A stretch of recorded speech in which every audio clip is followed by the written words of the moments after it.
মুসলিম শরীফের হাদিস বলছি, নবীজি বলেন আফদালুস সিয়াম বা'দা রমাদান শাহরুল্লাহিল মুহাররম। রমাদানের পরে যে রোজার দাম মর্যাদা সবচেয়ে বেশি সেটা হচ্ছে আশুরার রোজা। আশুরার রোজা ছিল একটা। বিশ্বনবী সাল্লাল্লাহু আলাইহি ওয়াসাল্লাম যখন মক্কা থেকে মদিনায় হিজরত করলেন, তিনি ইহুদিদেরকে দেখতে পেলেন তারাও রোজা। নবীজি জিজ্ঞেস করলেন, তোমরা রোজা আছো? তারা বললেন না। কেন? তারা বললেন, এই দিনে ফেরাউনের কবল থেকে মুসাকে আল্লাহ তাআলা বাঁচিয়ে দিয়েছে, আমরা মুসার সম্মানার্থে রোজা রেখেছি। নবীজি সাহাবীদের বললেন, আল্লাহ যদি আমাদের আগামীবার বেঁচে রাখে, আমরা আশুরার রোজা রাখবো দুইটা। কয়টা? 9, 10 অথবা 10, 11। রোজা রাখলে পরে মানব দেহের অনেক উপকার হয়। বিশেষ করে আমাদের ভিতরে জমে থাকা যে বর্জ্য পদার্থ, এটা মেরে ফেলার একমাত্র মেডিসিন, একমাত্র ঔষধ হচ্ছে রোজা রাখা। কি রাখা? রোজা রাখা। এই জন্য বিশ্বনবী সাল্লাল্লাহু আলাইহি ওয়াসাল্লাম প্রত্যেক আরবি মাসে তিনি 3টি করে রোজা দিতেন। 13, 14, 15। চন্দ্র মাসে রাসূল 3টি করে রোজা রাখতেন, যেটাকে আরবিতে বলা হয় আয়ামে বীজের রোজা। এরপরে যদি পারেন প্রত্যেক সোমবারে একটা করে রোজা রাখবেন। রোজা রাখলে লাভ কি হবে? শরীরে জমে থাকা যত বর্জ্য পদার্থ সব মরে যাবে এবং আপনার শরীরটা একেবারে নিডিল ক্লিন হয়ে যাবে। সুবহানাল্লাহ। আপনার শরীরের যে রোগ প্রতিরোধ ক্ষমতা যা আছে আরো বেড়ে যাবে। আগে আমরা শুনেছি মানুষ খাবার অভাবে মারা গেছে, এখন কি কেউ না খেয়ে মরে যাচ্ছে? যত মানুষ মারা যাচ্ছে অধিক হারে খাওয়ার কারণে। শুধু খাওয়া কন্ট্রোল না করার কারণে আজ 100-র ভেতরে 50%-এর উপরে মানুষের ডায়াবেটিস। মানুষের বয়সের তুলনায় শুধু খাওয়ার নিয়ন্ত্রণ করতে না পারার কারণে লোকের বয়স হিসাবে যে পরিমাণ ওজন দরকার তার চেয়ে ডাবল হয়ে গেছে। আমার বয়স চলছে এখন 32, অর্থাৎ 32, বা একটু আপ ডাউন হবে। তো আমার এখন এই মুহূর্তে বয়স অনুযায়ী আমার ওজন উচ্চতা হিসাবে সর্বোচ্চ হওয়ার দরকার 60 থেকে 65। এখন যদি 32 বছর বয়সে আমার ওজন হয় 80-র উপরে, ও ডায়াবেটিস থাকবে না আমার পকেটে আসবে? না, আমি বোঝাতে পারি না। আপনার বয়সের সাথে আপনার ওজন বেড়ে যাবার কথা। আপনার বয়স 25 আর আপনার ওজন একেবারে চলে গেছে 90-এর কাছাকাছি, ও ডায়াবেটিস থাকবে না আপনাকে অ্যাটাক করবে? এই জন্য আগে মানুষ না খেয়ে মারা গিয়েছে, আর এখনকার মানুষ মরে যাচ্ছে খেয়ে। এই জন্য আমরা খাবার সময় আমরা একটু হিসাব নিকাশ করে খাবো। এর আগেও মনে হয় আমি একদিন বলছিলাম, যখন খাবার খেতে যাবেন, যখন খানা খাবেন, বিশেষ করে আপনার পেটটাকে আপনি 3 ভাগ করবেন। কয় ভাগ? 3 ভাগ করবেন। 1 ভাগ পানি, 1 ভাগ খালি, আর 1 ভাগ খাবার। কয় ভাগের কথা বললাম?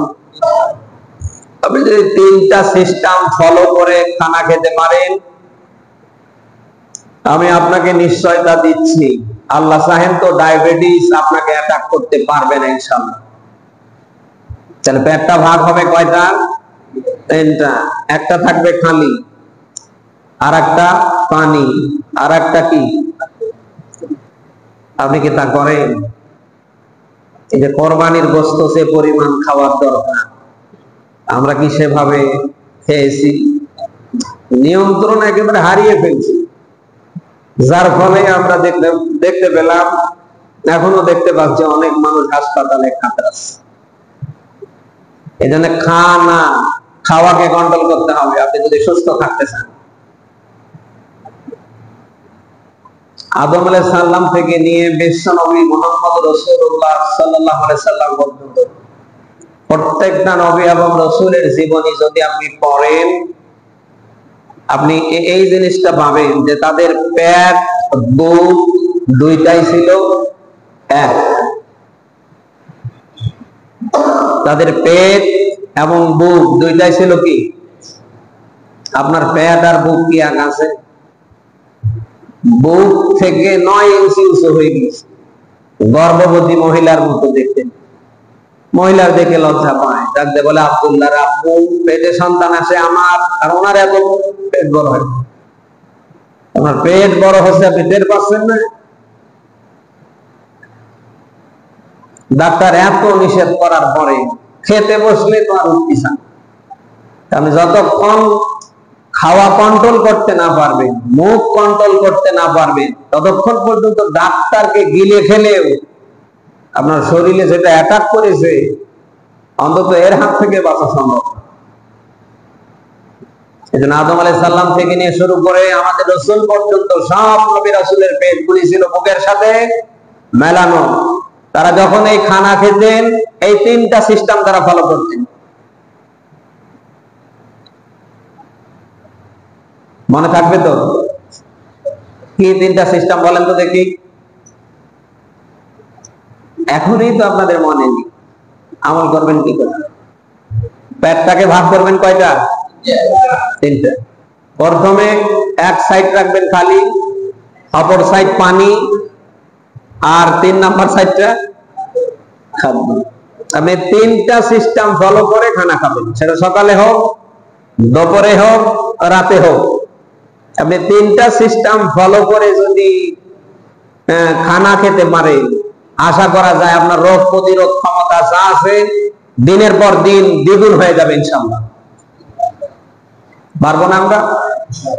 হয়তো অনেকে মনে করছেন হুজুর যে মাসলা দিলে আমি তো মরে যাব। না না, মরবেন না।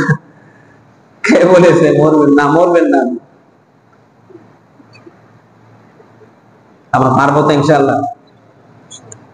আরবি মাসের প্রথম মাসের নাম কি যেন বলছিলাম? মুহররম। আজ মুহররমের কত তারিখ? 1 তারিখ। যদি পারেন এই মাসটা পুরোটাই রোজা রাখবেন। রাখতেই হবে, ব্যাপারটা এরকম না, যদি পারেন রাখবেন। বিশেষ করে এই মাসে 2টি রোজা আছে, যেটাকে আমরা বলি আশুরার রোজা। কিসের রোজা? আশুরার রোজা ছিল একটা। বিশ্বনবী সাল্লাল্লাহু আলাইহি সাল্লাম যখন মক্কা থেকে মদিনায় হিজরত করলেন, তিনি ইহুদিদেরকে দেখতে পেলেন তারাও রোজা। নবীজি জিজ্ঞেস করলেন, তোমরা রোজা আছো? তারা বললেন না। কেন? তারা বললেন এই দিনে ফেরাউনের কবল থেকে মুসাকে আল্লাহ তাআলা বাঁচিয়ে দিয়েছে, আমরা মুসার সম্মানার্থে রোজা রেখেছি। নবীজি সাহাবীদের বললেন, আল্লাহ যদি আমাদের আগামীবার বেঁচে রাখে, আমরা আশুরার রোজা রাখবো 2টা। কয়টা? 9, 10 অথবা 10, 11। কথা শুনতেছেন? মুসলিম শরীফের হাদিস বলছি, নবীজি বলেন আফদালুস সিয়াম বাদা রমাদান শাহরুল্লাহিল মুহাররম। রমাদানের পরে যে রোজার দাম, মর্যাদা সবচেয়ে বেশি, সেটা হচ্ছে আশুরা রোজা। আমরা একাধারে পুরো মাস রোজা রাখতে না পারলেও আমরা আশুরার এই 2টি রোজা রাখতে পারবো তো ইনশাআল্লাহ। আমরা নিয়ত করি আমরা যেন রাখতে পারি।